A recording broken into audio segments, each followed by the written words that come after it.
하나님 말씀 출애굽기 20장 14절 한 절 같이 보겠습니다.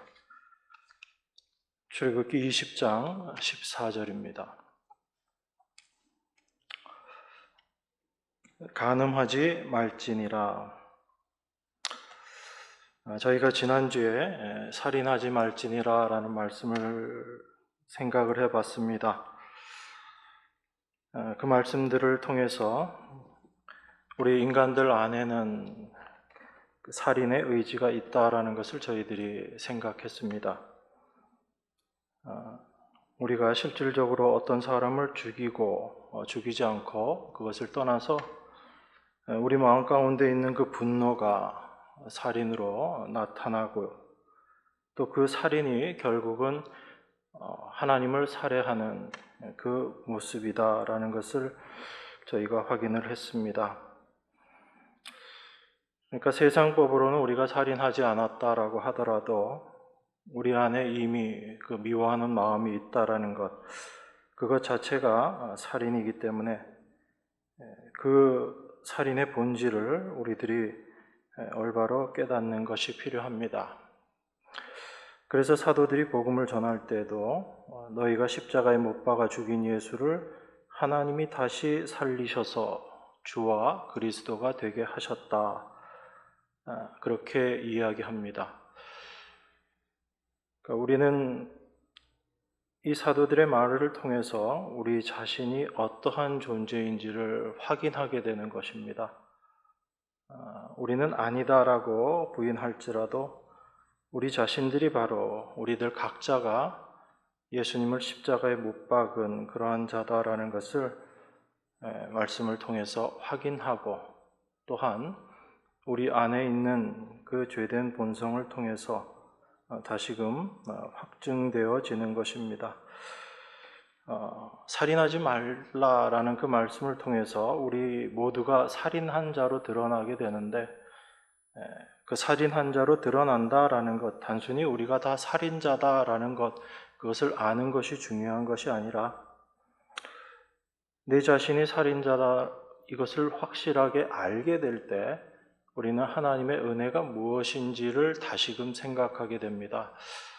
그러니까 우리가 이 하나님 말씀을 보면서 살인하지 말라라는 그 말씀을 통해서 내가 살인을 했느냐 하지 않았느냐, 내가 살인자냐 아니냐, 그것을 알고 그것을 생각하는 것이 중요한 것이 아니라 살인이 무엇이고 우리가 어떠한 자인지를 올바로 알게 될 때 하나님의 은혜가 무엇인지를 우리가 분명하게 깨닫게 되는 것입니다. 우리가 입으로는 늘 하나님의 은혜를 이야기하지만 그 하나님의 은혜를 우리가 정말로 깨닫고 날마다 생각하고 그렇게 지내지를 못합니다. 그래서 우리는 입으로는 하나님의 은혜를 이야기하면서도 여전히 내 육신을 위해서 살아가고 나의 유익을 위해서 살아가는 그런 모습으로 나타나게 되는 것입니다. 오늘 본문의 말씀도 단순히 간음한 자냐 아니냐 이걸 확인하고자 하는 그런 말씀이 아닙니다. 그리고 우리들에게 간음하지 말아라 라고 하나님께서 명령하시는 말씀도 아니다라는 걸 여러분들이 먼저 이해하셔야지 됩니다. 오늘 간음하지 말라라는 이 말씀을 보면 제가 여러분들에게 여러분 간음하셨습니까? 라고 물어보면 아마 여러분들은 아닙니다 라고 대답하실 거고, 또 어떤 분들은 아마 예수님의 이 말씀을 기억하고 간음했습니다 이렇게 말씀하실 수도 있어요. 마태복음 5장에 보면 예수님께서 말씀하시잖아요. 너희가 간음치 말라 하는 것을 들었지만 나는 너희에게 이렇게 말한다 라고 예수님께서 말씀하시죠. 간음이 어떤 거라고 말씀하시죠? 마음에 음욕을 품는 자마다 다 간음한 자다. 성경에는 여자를 보고 이렇게 표현되어 있는데 뭐 여자나 남자나 똑같은 의미죠. 그래서 이성을 보고 그런 마음을 품는 것, 이거 다 간음한 것이다. 그래서 음욕을 품는 것 자체가 이미 간음한 것이다라고 예수님께서 말씀하셨기 때문에 이 말씀 생각하시면서 여러분들이 또 그러면 뭐 나도 간음한 거라고 할 수밖에 없네, 아마 이렇게 또 대답하실 수도 있죠. 예수님께서는 이 간음이 어떤 거다, 우리가 실질적으로 행하는, 몸으로 행하는 것뿐 아니라 우리 마음이 음욕을 품는 것조차도 다 간음한 거다, 이렇게 이야기하시면서 우리들이 어떤 행함으로 하지 않은 죄까지도 다 죄로 포함시켜 버리셨습니다. 그런데 우리가 이 말씀을 보면서 예수님께서 간음이라는 것의 범위를 굉장히 넓게 그렇게 얘기해 버리셨구나, 이걸로 끝나면 안 되는 거죠.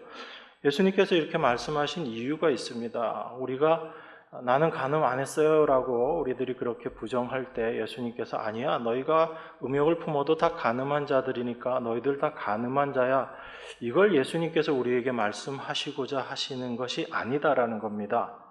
그러니까 그 말씀의 의미를 우리가 잘 살펴보아야지 될 것입니다. 마태복음 19장에 보면 여러분 잘 아시는 내용이 또 있습니다. 그 바리새인들이 예수님께 와서 시험하려고 하면서 예수님께 질문을 하는 내용이 나옵니다. 그러니까 아무 연고를 물러나고 어떤 이유를 들더라도 그 아내를 버리는 것이 옳습니까? 라고 바리새인들이 예수님께 물어봅니다. 그랬더니 예수님께서 뭐라고 대답하시냐면, 사람을 지으시니 하나님께서 본래 저희를 남자와 여자로 만드시고 말씀하시기를 이러므로 사람이 그 부모를 떠나서 아내에게 합하여 그 둘이 한 몸이 될지니라 하신 것을 읽지 못하였느냐, 그렇게 말씀하십니다. 이러한 적이 이제 둘이 아니요 한 몸이니 그러므로 하나님이 짝지어 주신 것을 사람이 나누지 못할지니라, 그렇게 예수님이 얘기하세요. 하나님께서 짝지어 준 것, 이거 사람이 나누지 못한다, 예수님 그렇게 먼저 말씀하시는 거거든요. 이게 하나님께서 남자와 여자를 창조하신 본래의 모습, 그것이 본디 사람의 모습이다라는 것을 예수님께서 이야기하신 것입니다. 그런데 그 인간이 타락해버림으로 어떻게 되었는가 하면 바리새인들이 그렇게 하니까 다시 묻습니다. 그러면 어찌해서 모세는 이혼 증서를 줘서 내어버리라 그렇게 명했습니까? 모세 율법에 이혼 증서를 줘서 그 이혼할 수 있게끔 하나님께서 짝지어 주셨는데도 불구하고 헤어질 수 있도록, 이혼할 수 있도록 그렇게 모세가 율법에 규정을 했거든요. 그러니까 바리새인들이 그걸 물어본 거죠. 그랬더니 하나님의 원래 남자와 여자를 창조한 것과 모세가 이야기한 것이 서로 또 달라지는 거죠. 하나님은 나누지 못한다 그랬는데 모세는 하나님께로 율법을 받은 모세가 오히려 또 나누어질 수 있다라고 그렇게 얘기를 한 겁니다. 그러니까 예수님께서 뭐라고 말씀하시냐면, 모세가 그렇게 이혼 증서를 줘서 이혼하라고 한 것, 그 이유가 뭐냐면 바로 너희 마음의 완악함을 인하여 아내 내어버림을 허락하였다라고 그렇게 이야기합니다. 그러니까 본래는 그렇지 않는데, 원래는 나눠지면 안 되는 것, 남자와 여자 둘이 한 몸이 되는 것이기 때문에 그건 나눠질 수 없는 것이다. 예수님의 대답은 여러 가지를 의미하고 있지만 요 본문만 가지고 간단하게 우리가 생각을 해보면, 그러니까 예수님도 이혼하는 그것을 허락은 합니다. 그래서 9절에 보면 내가 너희에게 말하노니 누구든지 음행한 연고 외에 아내를 내어버리고 다른 데 장가드는 자는 간음함이니라, 이렇게 예수님께서 대답하시거든요. 그러니까 예수님께서 음행의 경우에는 너희가 이혼할 수 있다라고 그렇게 대답은 해 주신다고요. 그러면 예수님께서 이 간음하고 음행한 것 때문에 부부가, 남녀가 헤어지는 것, 이거 인정해 주셨다, 인정해 주시지 않았다, 우린 자꾸 그런 쪽으로 생각하기 쉽지만 예수님은 이 말씀들을 통해서 우리에게 뭘 얘기하냐면, 인간이 죄로 말미암아 얼마나 완악한 존재가 되어버렸나, 그걸 이야기하고 있는 것입니다. 본래 하나님께서 우리를 창조하실 때는 그렇게 나누어지지 못하는 것으로 그렇게 되어 있지만 너희들의 마음의 완악함을 인하여 아내 내어버림을 허락했다라고 이야기합니다. 그러니까 이 완악함이라는 것은 그 상대적인 의미로 그 아내들을 보호하기 위한 그런 의미도 됩니다. 모세가 이 율법을 이렇게 준 것은, 그러니까 이혼하지 않은 상태로 계속 여자를 두면서 남편이 그 아내를 올바로 대접하지 않는 것보다는 오히려 이혼 증서를 줘서 이 여자가 다른 데 시집갈 수 있게 그렇게 결혼할 수 있도록 해준 것이 모세가 이 이혼 증서를 가지고 이혼할 수 있게 해준 거거든요. 이게 오늘 중요한 얘기는 아닌데 혹시 혼란스러울까 봐 말씀을 드립니다. 그래서 예수님께서 너희 마음의 완악함 때문에 모세가 그렇게 해주게 했다라는 말씀의 의미가 그겁니다. 그러니까 아내를 내버리고 싶은데 그 이혼이라도 시켜주지 않게 되면 그 여자를 그냥 내버리게 되면 이 여자가 다른 데서 살 수 있는 상황이 되지 않거든요. 살 수 없는 상태가 됩니다. 그러니까 이혼 증서라도 줘서 이 여자가 다른 사람과 결혼해서 살 수 있도록 해주기 위한 방편으로 모세가 그런 율법을 말해 준 거거든요. 그래서 모세가 그런 율법 준 거 아내 내어버리는 거 허락한 이유가 뭐냐면 바로 너희 인간들의 완악함 때문에 그런 것이다 라고 예수님께서 대답하신 거죠. 그러면서 본래 인간은 그렇게 나누어 줄 수 없는 존재다 라고 예수님께서 말씀하신 겁니다. 자, 오늘 본문 말씀이 간음하지 말지니라 라는 이 말씀인데, 그러면 우리가 이 간음의 문제 이걸 생각하면서 지금 이 시대에 우리가 이 문제를 어떻게 이해하고 받아들여야지 되는가라는 것을 좀 생각해 봐야 되겠죠. 그러니까 이 세상 사람들을 기준으로 생각하는 것이 아니라 하나님의 백성인 우리들에게 있어서 이 간음이 어떤 의미인가를 좀 생각해 보기를 원합니다. 그러니까 이 십계명 이 말씀은 십계명 20장 출애굽기 20장 2절에 보면 나는 너를 애굽 땅 종되었던 집에서 인도하여 낸 너의 하나님 여호와다라고 그렇게 말씀하시면서 십계명을 주신 거잖아요. 그러니까 이 십계명 자체가 하나님 백성들에게 주신 말씀인 겁니다. 그러니까 세상 사람들이 간음하고 간음하지 않고 그것과 상관없이 하나님은 간음을 어떻게 이해하시고 그리고 하나님 백성들은 그 간음의 문제를 어떻게 알고 있어야지 되는가, 그리고 이 간음의 문제를 통해서 하나님께서 우리에게 얘기하고 싶으신 게 있다라는 거예요. 그걸 우리가 올바로 아는 것, 이것이 중요하다고 생각합니다. 자, 애굽에서 건져냄 받은 이스라엘에게 있어서 간음이다. 우리 하나님의 백성인 우리들에게 있어서 간음이다라는 것은 단순히 세상적인 기준에서의 어떤 간음, 그 차원의 문제가 아닙니다. 여러분, 간음이다라는 것, 이거는 배우자가 있는 사람이 다른 사람과 부적절한 관계를 맺는 것, 이게 간음의 의미잖아요. 그죠? 요즘에 또 간통죄도 폐지되고 그래가지고 요즘 아주 또 혼란스러워지고 그랬는데, 간통죄는 폐지됐어도 그 행위의 불법은 그대로 있습니다. 그래서 간통죄 자체로는 처벌받지 않지만 그 간통을 행한 사람이 상대방에 대해서 손해배상은 다 해줘야지 돼요. 그러니까 여러분들이 뭐 이런 거 알 필요도 없지만 어쨌든 간음이라는 거, 배우자가 있는 사람이 다른 사람과 부적절한 관계를 가지는 것, 이게 간음이거든요. 그러면 하나님께서 이스라엘 백성들에게 간음하지 말라라는 말씀을 주셨다라는 의미는 어떤 의미가 될까요? 이스라엘을 어떤 존재로 봤다는 얘기죠? 배우자가 있는 존재로 봤다는 얘기예요. 그러니까 이스라엘을 하나님께서 그냥 구원해낸 내 백성, 이 정도의 차원이 아니라 이스라엘 백성들을 다 구원해 내셨는데 그 이스라엘은 하나님께서 어떤 존재로 봤냐면 남편 있는 여인의 모습으로, 남편 있는 여인으로 이스라엘을 인정하고 있다는 얘기예요. 이건 단순히 이스라엘을 결혼한 아내로 부르셨다라는 차원이 아니라 남편이 아내에게 어떤 위치에 있는가를 우리에게 같이 이야기해 주는 겁니다. 저는 이 얘기할 때마다 늘 좀 마음에 불편함이 있긴 있는데, 남편은 아내에게 어떤 존재입니까? 아내를 보호해주고 돌봐주고 지켜주고, 그게 남편의 역할이잖아요. 그죠? 그래서 그런 일들을 올바로 행하지 못하면 남편으로서의 역할을 잘 못하는 거죠. 마음이 좀 부담이 되는데, 어쨌든 하나님께서 이스라엘을 남편 있는 여인으로 부르셨다는 얘기예요. 그게 이스라엘에게 너희는 간음하지 말라라는 그 이야기의 핵심적인 의미입니다. 그러면 그 이스라엘을 남편 있는 여자로 보는 것, 이게 성경이 이스라엘을 바라보고 있는 시각이거든요. 그러면 이스라엘의 남편은 누가 되나요? 하나님이 남편이 되시는 거예요.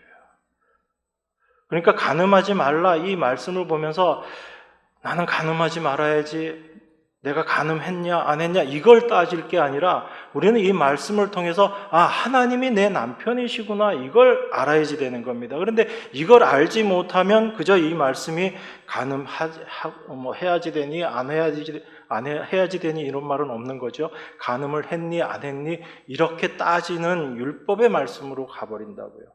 근데 하나님은 율법으로 그렇게 우리에게 하라 하지 말라의 의미로 이 말씀을 준 것이 아니라 이 말씀을 통해서 너희들이 어떤 존재이고 하나님이 너희와 어떤 관계에 있는지 그것을 올바로 알아야지 된다라고 말씀하시는 의미에서 이 말씀을 주신 거예요. 그러니까 이스라엘의 남편은 누가 되시냐면 바로 하나님이시죠. 그걸 예레미야 31장 32절에 보면 이렇게 이야기하고 있습니다. 나 여호와가 말하노라 이 언약은 내가 그들의 열조의 손을 잡고 애굽 땅에서 인도하여 내던 날에 세운 것과 같지 아니할 것은, 새 언약을 말씀하시면서 이 얘기를 하시는데 오늘 새 언약이 중요한 게 아니고 하나님께서 이스라엘을 애굽 땅에서 인도하여 내던 날에 세운 것과 같지 아니할 것은 내가 그들의 남편이 되었어도 그들이 내 언약을 파하였음이니라 이렇게 이야기합니다. 그러니까 하나님께서 이스라엘 백성들을 애굽 땅에서 인도하여 내시고 하나님께서 이스라엘의 무엇이 되셨다고 이야기해요? 남편이 되셨다고 이야기하거든요. 그렇게 하나님께서 남편이 되셨는데도 이스라엘은 하나님과의 약속, 아내로서의 역할을 올바로 해내지 못했다라는 겁니다. 그게 지금 하나님께서 우리에게 간음하지 말라라는 말씀을 통해서 이야기하고 싶으신 내용인 거예요. 그러니까 간음하지 말라라는 이 말씀은 단순히 세상적인 기준에서 간음 그걸 이야기하는 것이 아니라 하나님께 간음하는 것이 어떤 것인지를 우리에게 이야기하고 우리가 그 하나님 말씀 앞에서 어떤 모습이었는가를 확인하는 그 말씀인 거죠. 그래서 성경이 말하는 간음이라는 것은 세상적인 기준이라기보다는 하나님을 버리고 다른 신을 섬기는 것, 이걸 간음이다라고 성경이 이야기하고 있는 것입니다. 그러니까 이 세상 애굽에서 건져냄을 받은 하나님의 백성들은 오직 하나님만 의지하는 자, 아내가 남편을 의지하듯이 그렇게 하나님만 의지하는 자로 살아야지 되는데 그렇게 살지 못했다라는 거죠. 남편은 어떤 분이라고 말씀드렸어요? 아내를 지키고 보호하는 자, 이게 남편의 역할이거든요. 하나님은 이스라엘을 그렇게 지키시고 보호해 주시고 사랑해 주셨는데 이스라엘은 어떻게 했다는 얘기예요? 그 하나님의 사랑을 알지 못하고 눈을 어디로? 다른 데로 다 돌려버렸다는 얘기입니다. 그래서 하나님을 올바로 알지 못하고 다른 의지할 대상을 찾아서 그 마음이 다른 데로 향하는 것, 이게 바로 성경이 이야기하는 간음이다라는 것입니다. 그래서 야고보서 4장 4절에도 우리가 잘 아는 말씀처럼 간음하는 여자들이여 세상과 벗된 것이 하나님의 원수임을 알지 못하느냐. 그런즉 누구든지 세상과 벗이 되고자 하는 자는 스스로 하나님과 원수되게 하는 것이니라 이렇게 이야기하는 겁니다. 그러니까 성경은 간음이라는 것 자체를 하나님의 아내된 신부된 이스라엘의 위치에서 계속 이야기하고 있는 거예요. 그런데 아내된 이스라엘, 하나님의 백성이 남편된 하나님만 의지하고 하나님만 바라보는 그 모습이 아니라 그 하나님에게서 눈을 돌려서 다른 곳을 향하고 있는 것, 특별히 세상을 바라보고 세상과 벗되어 있는 것, 그걸 간음이다라고 그렇게 이야기합니다. 그래서 우리가 이 말씀을 보면서 과연 우리는 어떠한 모습으로 이 세상 살아가고 있는가라는 것을 다시 한번 확인하는 거죠. 그러니까 여러분이 말씀 들으면서 나는 간음하지 말아야지 자꾸 그런 생각하지 마세요. 그러니까 나는 세상과 벗되지 말아야지, 나는 세상과 짝짝꿍 되지 말고 세상 사랑하지 말아야지, 그게 하나님 말씀대로 사는 거야, 자꾸 거기에 매이시지 마시고 하나님께서 우리에게 이 말씀 주신 이유가 뭔지를 아는 것이 더 중요합니다. 역대상 5장 25절에 보면 이렇게 말씀합니다. 저희가 그 열조의 하나님께 범죄하여 하나님이 저희 앞에서 멸하신 그 땅 백성의 신들을 간음하듯 섬긴지라, 그렇게 이야기합니다.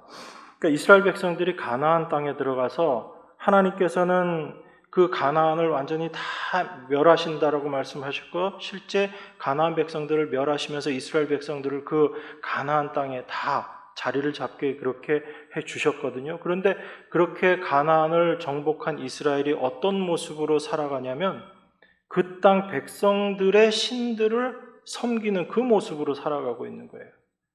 그러니까 하나님이 이스라엘 백성들을 애굽에서 건져내서 가나안 땅에 집어넣어 주시고, 그리고 그 가나안에 있는 백성들을 하나님께서 다 물리쳐 주셨는데, 그 가나안에 들어간 이스라엘 백성들, 하나님의 백성은 어떻게 살아가냐면 그렇게 가나안으로 인도해 주신 하나님을 섬기고 의지하는 게 아니라 그 땅 신들을 섬겼는데 그걸 간음하듯 섬겼다라고 그렇게 이야기합니다.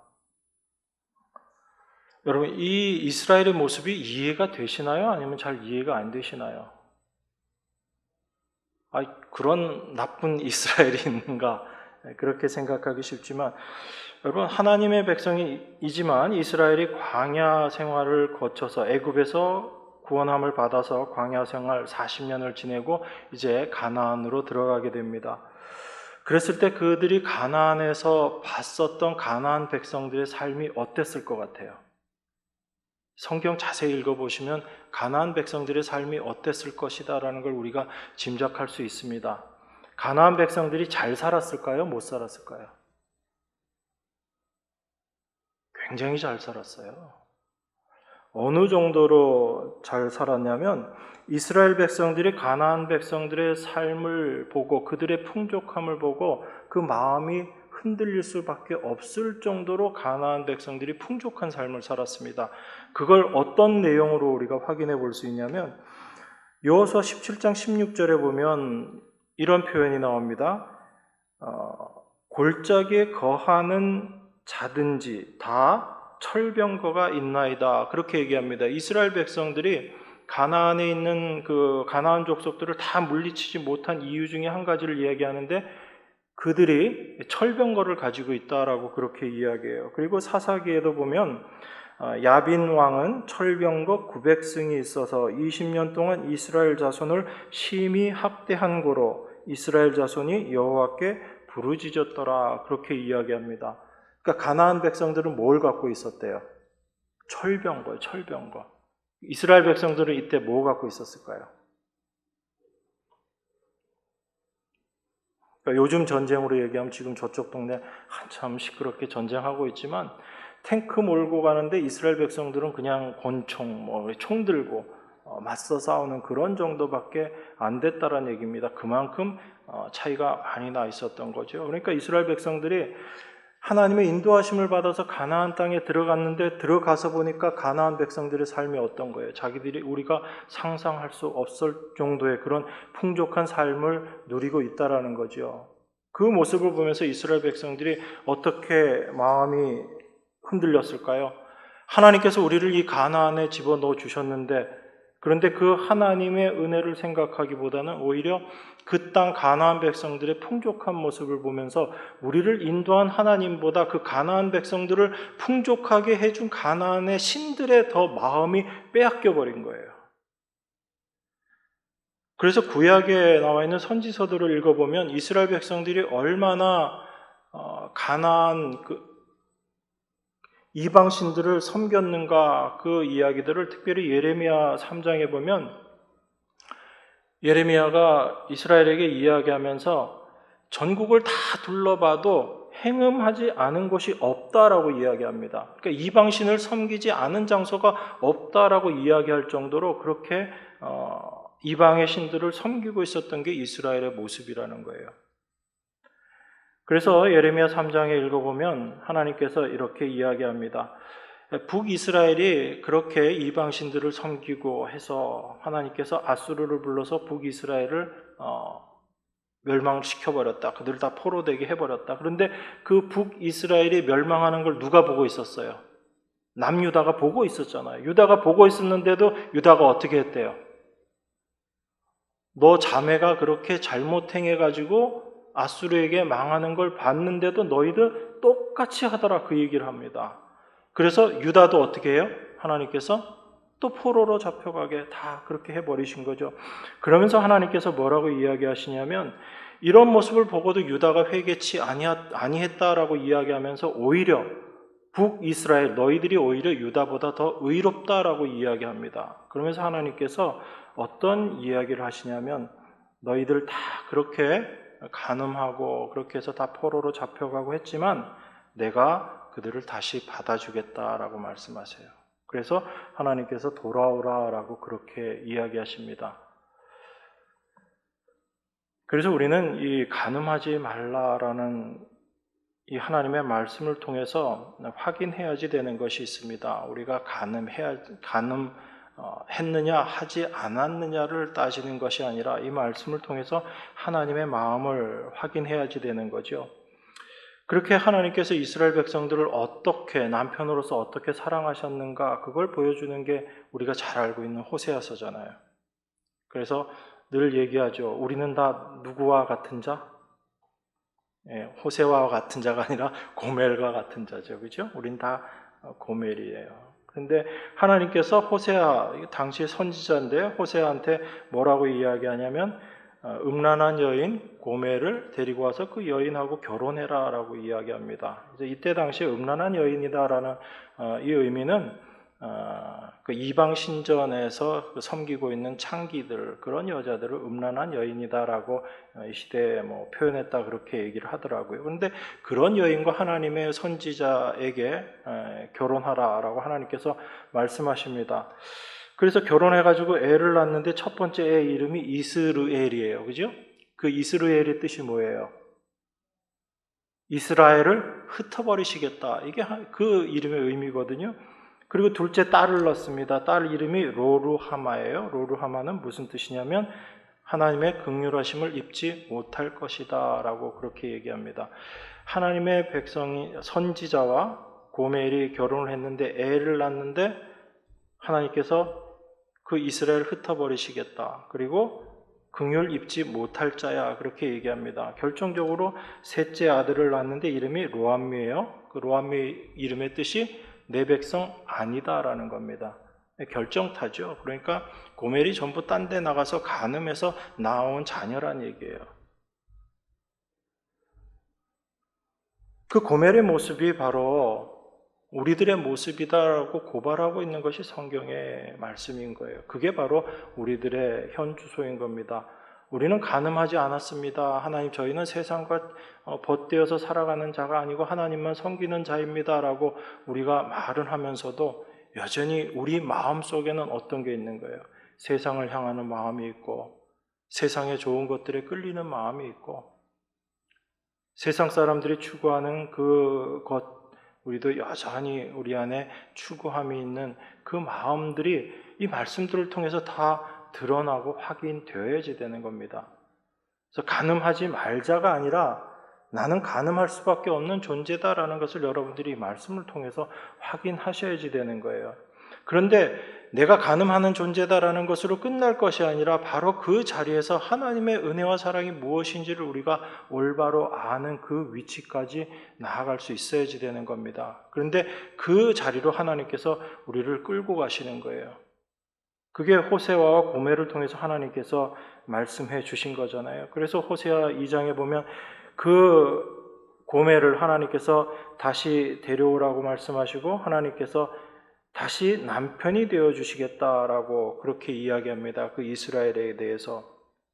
그렇게 될 때 그 이스라엘이 하나님을 아는 존재가 될 것이다. 그렇게 얘기해요. 그래서 호세아 2장 20절에 보면 내가 여호와를 알리라라고 그렇게 말씀하시는 겁니다. 고멜된 하나님의 백성인 우리들이 하나님의 참된 사랑을 아는 자로 변해가는 거예요. 그게 하나님께서 우리를 인도하시는 모습인 겁니다. 그래서 우리가 분명히 이해하고 있어야지 되는 게 한 가지 있습니다. 그게 뭐냐면 우리 자신들이 어떻게 하나님께로부터 부르심을 받고 하나님의 백성이 되었는가, 이걸 우리가 늘 기억하고 있어야지 됩니다. 지난 시간에도 신명기 7장에 있는 이 말씀을 잠깐 생각했었는데, 하나님께서 이스라엘을 택하시고 그들을 부르신 이유가 뭐라고 나와 있어요, 성경에. 이스라엘이 하나님 말씀 잘 듣고, 그리고 이스라엘이 아주 잘하는, 또 아주 숫자가 많은 그런 민족이었기 때문에 하나님께서 이스라엘을 택했다고 그래요? 아니면 왜 택했다고 그래요? 신명기 7장에 보니까 여호와께서 너희를 기뻐하시고 너희를 택하심은 너희가 다른 민족보다 수효가 많은 연고가 아니라 너희는 모든 민족 중에 가장 적으니라, 그렇게 이야기합니다. 그러니까 하나님께서 이스라엘을 택하신 이유는 이스라엘이 잘나서 택한 게 아니다라는 얘기예요. 오히려 너희는 모든 민족 중에 가장 적기 때문에 내가 너희를 택하고 또한 너희를 사랑하고 너희들에게 맹세를 하셨다라고 이야기하는 겁니다. 그래서 그 맹세, 그것을 하나님께서 지키려고 이스라엘을 그 애굽에서 건져내셨다라고 말씀하시는 것이 하나님이 이스라엘을 택하신 이유가 되는 거거든요. 그러니까 우리가 분명히 알아야지 되는 게 있습니다. 우리 어떤 누구도 하나님께서 우리의 남편이 되어주셨는데 우리가 그 남편 되신 하나님의 아내가 될 만한 그런 위치에 있는 존재가 아니다라는 거예요. 하나님이 우리의 남편이 되셨으니까 남편 쫓아서 나도 목에 힘이 들어갈 수 있겠지만, 하나님이 우리를 건져주시고 우리를 아내 삼아주셨는데 도무지 우리가 하나님의 아내가 될 수 없는 그런 존재였다는 얘기예요. 그래서 하나님께서 우리를 아내로 부르셨다라는 그 말씀 속에서 너희가 모든 민족 중에 가장 적으니라라는 이 말씀을 통해서 우리 자신들이 어떠한 존재인지를 자꾸 확인해 나가는 것입니다. 그래서 하나님은 여러분들의 어떤 조건도 보시지 않으시고, 여러분들이 잘생겼냐, 하나님 말씀을 잘 지켜서 행하냐, 사람들하고 사이가 좋으냐, 돈이 많냐, 공부를 잘하냐, 이거 아무 상관없다는 얘기예요. 하나님은 그래서 여러분들을 부르신 게 아니라 오히려 여러분들이 부족하고 못나고 하나님이 건져주시지 않으면 도무지 안 될 자들이기 때문에 하나님께서 건져주셨다라는 것입니다. 그래서 하나님께서 일방적으로 하나님이 우리의 남편이 되시고 우리를 사랑해 주시겠다라는 거예요. 그러니까 우리에게 하나님께로부터 사랑받을 조건, 하나님의 아내가 될 조건, 그런 게 있어요, 없어요? 없어요. 제가 무슨 얘기를 하고 싶은 거냐면, 하나님이 그러한 위치에서 우리를 불러주셨는데 그게 우리들의 모습인데, 그런데 그렇게 우리를 부르신 하나님의 그 마음, 그 사랑이 변해요, 안 변해요? 사람은 다 변해도 하나님은 안 변하시잖아요. 하나님의 우리를 부르신 그 마음이 변치 않고요, 우리를 그렇게 사랑하셨던 그 하나님의 사랑은 변하지 않는다고요. 그러면 우리가 어떻게 하나님의 아내가 되었는지를 우리가 안다면, 우리가 하나님의 아내 되기 위해서 특별히 행해야지 되는 게 있어요, 없어요? 없는 거예요. 그 하나님의 사랑이 어떠한지, 하나님께서 어떻게 우리를 부르셨는지를 우리가 올바로 안다면, 우리가 무엇을 내어놓고 어떤 것을 행해서 하나님의 아내처럼 그렇게 내가 행동해야지 되겠다라는 그 생각을 우리가 내려놓아야지 되는 겁니다. 그런데 여전히 내가 하나님 마음에 드는 사람이 되어야지 되겠다라고 생각하고 뭔가를 행해야지 된다라고 생각한다면, 내가 어떻게 하나님의 아내, 하나님의 백성이 되었는지를 우린 자꾸 잊어먹고 사는 거예요. 여러분, 세상적으로 생각하면 빈대도 벼룩이도 낯짝인가요? 벼룩인가요? 빈대인가요? 벼룩이죠. 벼룩도 낯짝이 있다고. 받은 게 있으면 그래도 이만큼은 해야지 되지 않느냐라고 생각하는 게 세상의 생각이고 인간적인 생각일 수 있어요. 그런데 하나님 앞에서는 그게 아무 의미 없는 것이고 그게 오히려 하나님 앞에 죄 짓는 거예요. 왜 그러냐면 하나님이 우리를 불러주신 그 하나님의 은혜와 사랑에서 벗어나는 모습이기 때문에 그래요.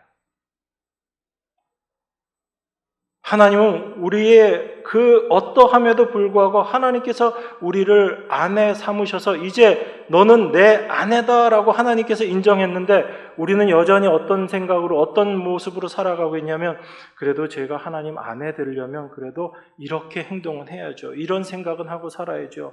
이 정도는 내가 갖추고 있어야지 하나님의 아내로서 내가 좀 합당하지 않겠습니까? 우린 그렇게 생각한다고요. 그런데 우리가 어떨 때 하나님께서 우리를 부르셨어요? 도무지 하나님의 아내 될 자격이 없는 자들일 때 하나님께서 우리를 부르셨다고요.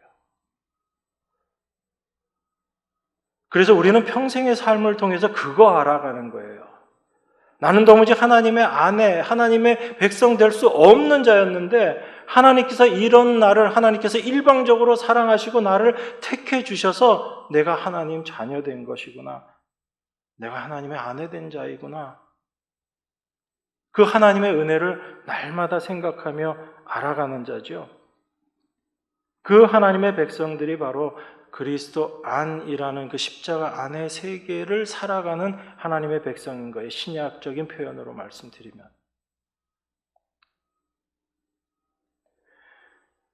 그래서 우리는 우리 자신의 행함을 가지고 우리 자신을 판단하고 평가할 수 없는 거예요. 그렇게 하면 안 되는 겁니다. 그게 바로 그리스도 안이라는 세계를 하나님께서 완성해 놓으신 예수 그리스도의 십자가를 통해서 완성해 놓으신 그 세계 안에서 우리가 하나님의 일하신 것을 부정하는 모습이 되는 거예요. 여러분, 하나님은 우리를 보실까요? 안 보실까요? 여전히 여러분들 이렇게 보고 이렇게 위해서 저 녀석이 제대로 행동하나 신앙생활 잘하나 이렇게 보고 계실까요? 하나님은 우리를 보시는 게 아니라 그리스도를 보세요. 그 그리스도 안에 우리를 불러 모으시고 하나님 백성 삼으신 거거든요. 그래서 예수 그리스도의 행하심을 보고 하나님께서 우리를 의롭다, 우리를 거룩하다 그렇게 말씀하시는 것이지 그 안에서 우리가 무엇을 하는 그 모습을 보시고 하나님께서 우리를 평가하시는 게 아니라고요. 그런데 여전히 우리는 그리스도 안에 있다라고 이야기하면서도 그 안에서 내가 무엇을 해야지 되는가에 우리의 마음이 늘 가 있는 거죠. 그래서 가늠하지 말지니라 이 말씀 보면 내가 오늘도 세상하고 짝짝꿍 해가지고 그렇게 가늠하는 삶을 살았는데 하나님 보시기에 참 민망하다. 물론 그렇게 뻔뻔스럽게 살라는 얘기가 아니라 하나님 말씀 앞에서 하나님이 우리를 어떻게 보시는가를 올바로 알고 그 의미에서 좀 뻔뻔함을 가지시란 얘기예요. 그러니까 세상 막 살라는 얘기가 아니라 하나님이 우리를 어떻게 보셨다라는 걸 여러분들이 올바로 알게 될 때 내 자신을 의지하고 사는 게 아니라 하나님께서 우리에게 허락하신 하나님의 의가 무엇인지를 올바로 바라보고 그것만을 의지하고 살아가는 거예요. 그런데 그렇지 못하면 우린 여전히 하나님의 은혜를 이야기하고 하나님의 의를 이야기하면서도 그 하나님의 의를 의지하는 게 아니라 내 자신의 의를 의지하려고 그렇게 자꾸 살아가게 된다고요. 그걸 우리가 버려야지 되는데 내가 의지하고 있는 나라는 존재에 대한 그걸 버려야지 하나님을 의지하는 자로 살아가게 되는데 우리는 하나님을 의지합니다라고 말은 하면서도 여전히 내 자신을 의지하면서 살아가려고 한다고요. 그래서 우리는 그리스도 안에서 우리 자신의 행함을 바라보는 것이 아니라 하나님께서 예수 그리스도를 통해서 완성해 놓으신 그 사실이 무엇인지 그리고 그 은혜가 무엇인지 그러한 하나님의 사랑이 무엇인지를 아는 자로 살아가는 것이 중요합니다. 여러분 요한복음 8장에 보면 우리들이 잘 알고 있는 그 간음하다가 현장에서 잡혀온 여인 이야기가 나옵니다. 서기관들과 바리새인들이 그 여인을 예수님께 끌고 와가지고 고발하죠. 뭐라고 고발합니까? 모세는 율법에 이러한 여자를 돌로 치라 그렇게 명했습니다. 근데 선생님은 어떻게 말하시겠습니까? 그렇게 물어보거든요. 그때 예수님께서 여러 가지 글을 쓰시고 이렇게 쭉 얘기가 나오지만 최종적으로 하신 말씀이 뭐였냐면 너희 중에 죄 없는 자가 먼저 돌로 치라라고 그렇게 말씀하십니다.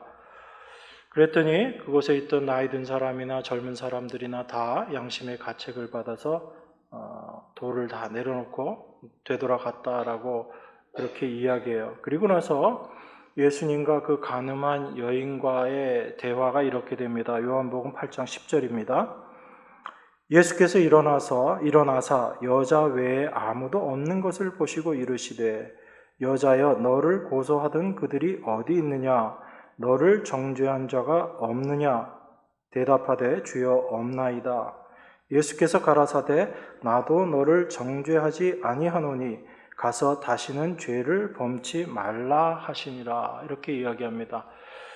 자, 예수님께서 그 여자에게 이제 물어보시는 거죠. 앉아 계시다가 일어나셔가지고 그 여자 외에 이제 아무도 없고 다 물러난 것을 보시고 여자에게 여자여 너를 고소하던 그들이 어디 있느냐 너를 정죄했던 그 자들이 없느냐라고 예수님 말씀하시죠. 그러니까 그 여인이 없습니다라고 그렇게 이야기합니다. 그때 예수님께서 나도 너를 정죄하지 아니하노니 가서 다시는 죄를 범치 말아라라고 이야기하세요.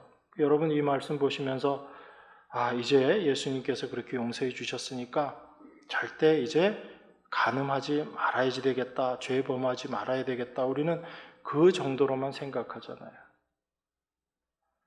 그럼 예수님께서 하신 이 말씀이 가서 다시는 죄를 범하지 말아라라는 이야기가 넌 이제 내가 용서해 줬으니까 간음하지 말고 다른 죄도 짓지 말고 그렇게 살아라라는 그 말씀이라면 예수님은 우리에게 또 율법을 주신 것과 똑같아요. 우리에게 짐을 주신 것과 똑같습니다.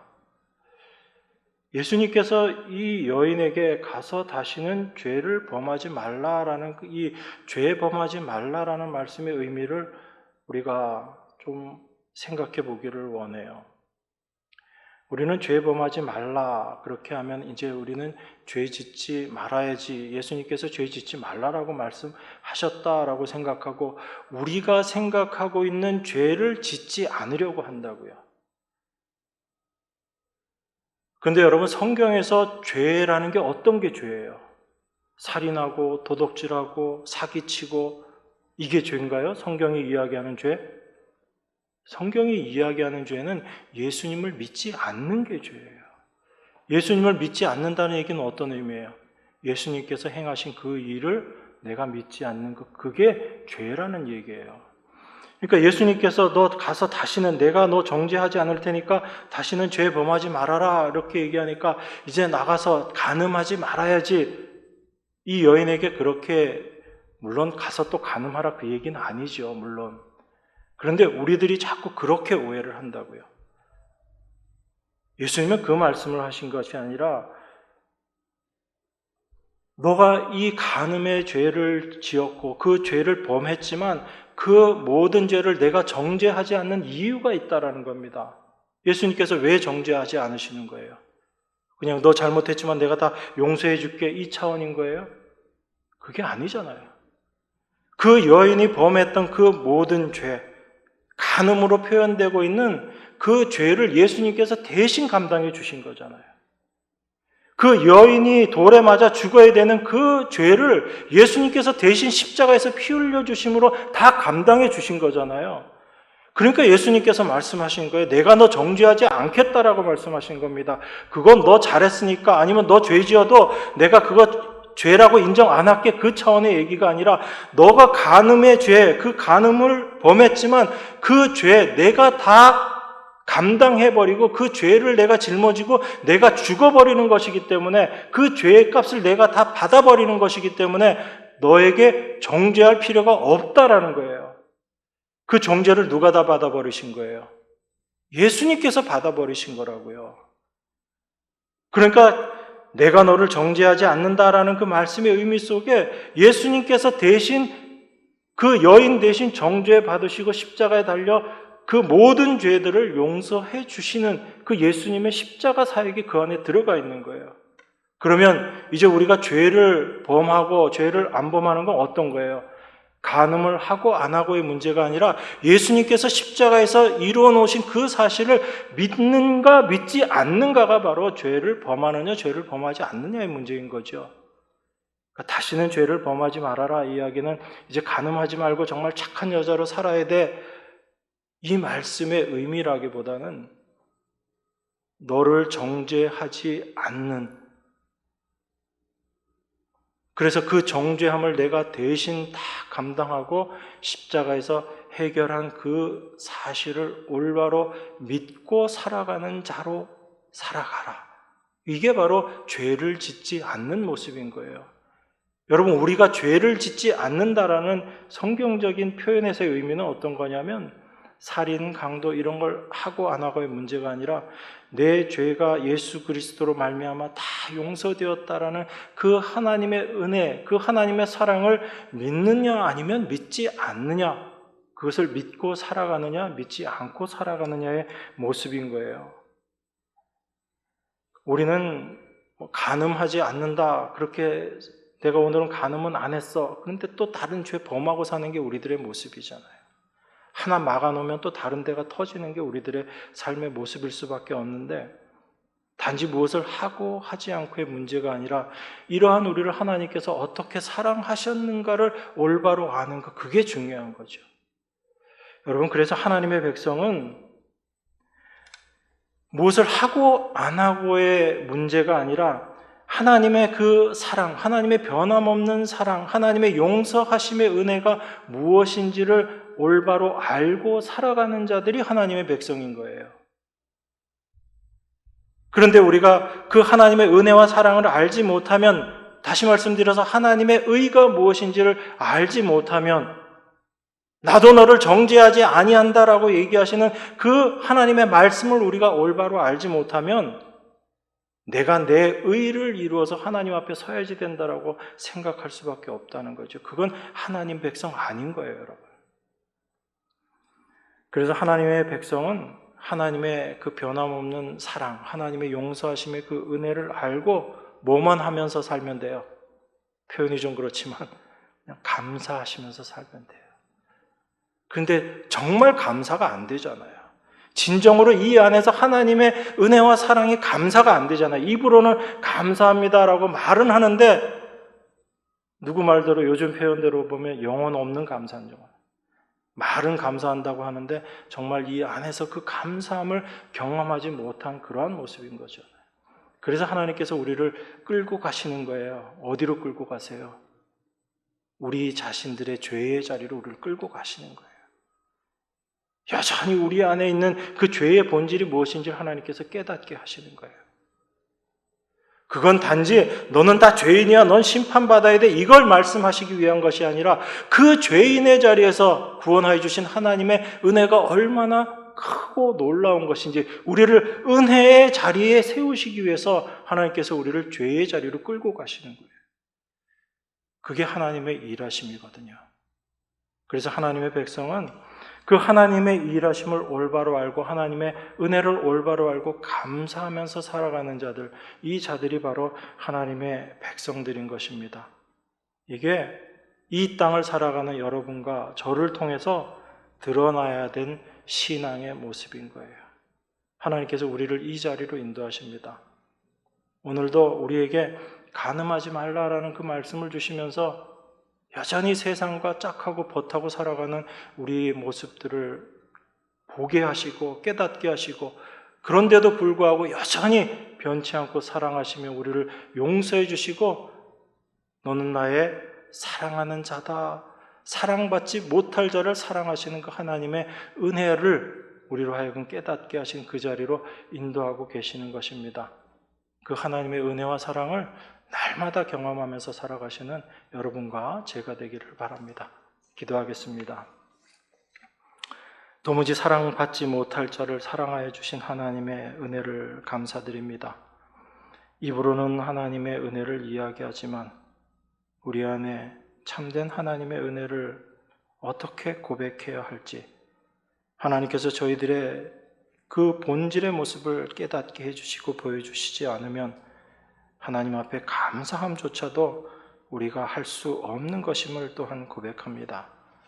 그 하나님의 은혜와 사랑을 더욱더 깊이 아는 자 되게 하시는 그 하나님의 일하심을 저희가 날마다 소망하며 우리의 모든 삶 가운데 하나님 앞에 감사함으로 나아가는 저희가 될 수 있도록 인도하시고 축복하여 주시옵소서. 귀하신 예수 그리스도 이름으로 기도드리옵나이다. 아멘.